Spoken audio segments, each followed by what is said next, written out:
que está acontecendo? Parece que tudo virou uma batalha. O banho vira uma discussão, a troca de roupa vira um teste de paciência e a hora da medicação embrulha até o seu estômago de tanto estresse. Essas são com certeza algumas das coisas que mais acontecem entre quem está cuidando e quem está recebendo esse cuidado. E principalmente quando a gente está falando de idosos dependentes. Meu nome é Maria Lúcia Silva, eu sou especialista em gerontologia, escritora e cuidadora familiar há mais de 20 anos. E hoje eu quero falar com você sobre uma coisinha muito importante e que permeia aí toda a sua jornada, sobre a teimosia com os idosos. Então, se você é um cuidador familiar, esse vídeo é para você. Uma das coisas que mais roubam a nossa energia no dia a dia nem sempre é só o esforço físico, mas esse esforço mental de ter que negociar a cada pequena coisa. E quando isso acontece, você sempre se pergunta, meu Deus, mas por que será que ele ficou tão teimoso? Por que ele faz isso? Parece que ele faz isso só para me irritar. Pode ter certeza, ele não faz para te irritar.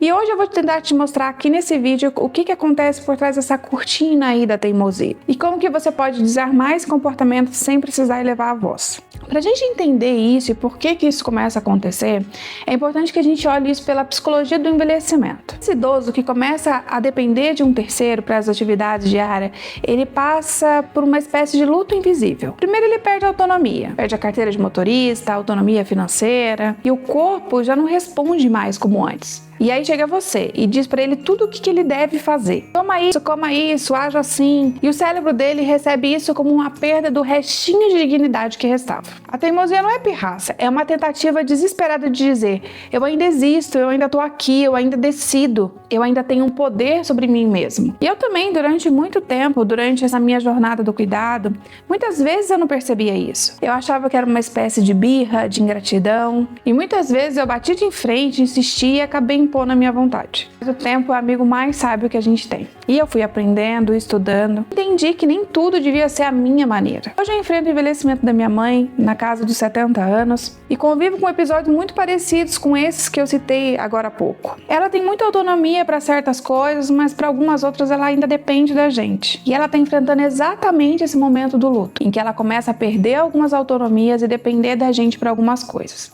Então, para ela, a resistência é um pouco mais forte. Meu pai já está nesse lugar de ser cuidado há muito tempo, então ele é muito mais conformado, muito mais prático para algumas situações, que facilita muita coisa. Mas quando a gente estuda o envelhecimento a fundo, fica claro pra gente, e ficou muito claro pra mim, que eu estava usando a tática errada. Muitas vezes eu tentei resolver um problema de comunicação com mais autoridade, porque se afinal eles dependiam de mim, agora deveria ser do meu jeito. Mas pode ter certeza que assim nada funciona. E para mudar esse cenário, eu comecei a aplicar o método da validação antes da direção.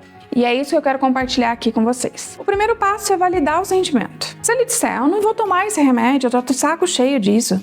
Em vez de você dizer, não, você vai tomar sim, porque você precisa tomar, você pode dizer assim: sabe que você tem razão? Eu também ia achar muito chato se eu precisasse fazer isso todos os dias. Só de se sentir ouvido e validado, a guarda vai baixar. A pessoa se sente acolhida e se desarma um pouco para a conversa poder continuar. E aí vem o segundo passo, que é você usar uma escolha direcionada. Você acolher os sentimentos e aí você pode emendar uma frase assim: já que isso é muito chato mesmo de fazer, então vamos fazer isso de um jeito que fique melhor para você?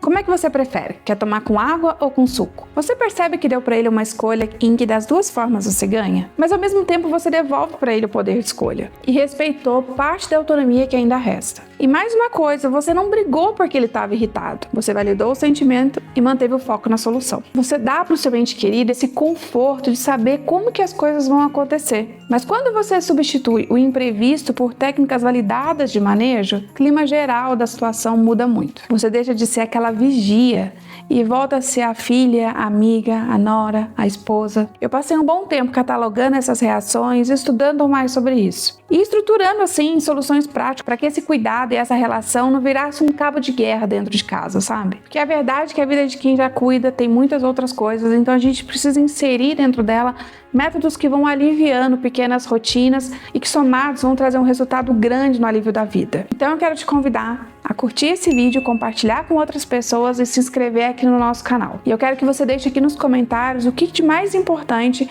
ou qual é a saída que você vai utilizar daqui pra frente aí na sua rotina. A ideia aqui é transformar a rotina de quem cuida em algo mais leve e mais saudável. Então eu te vejo aqui no próximo vídeo.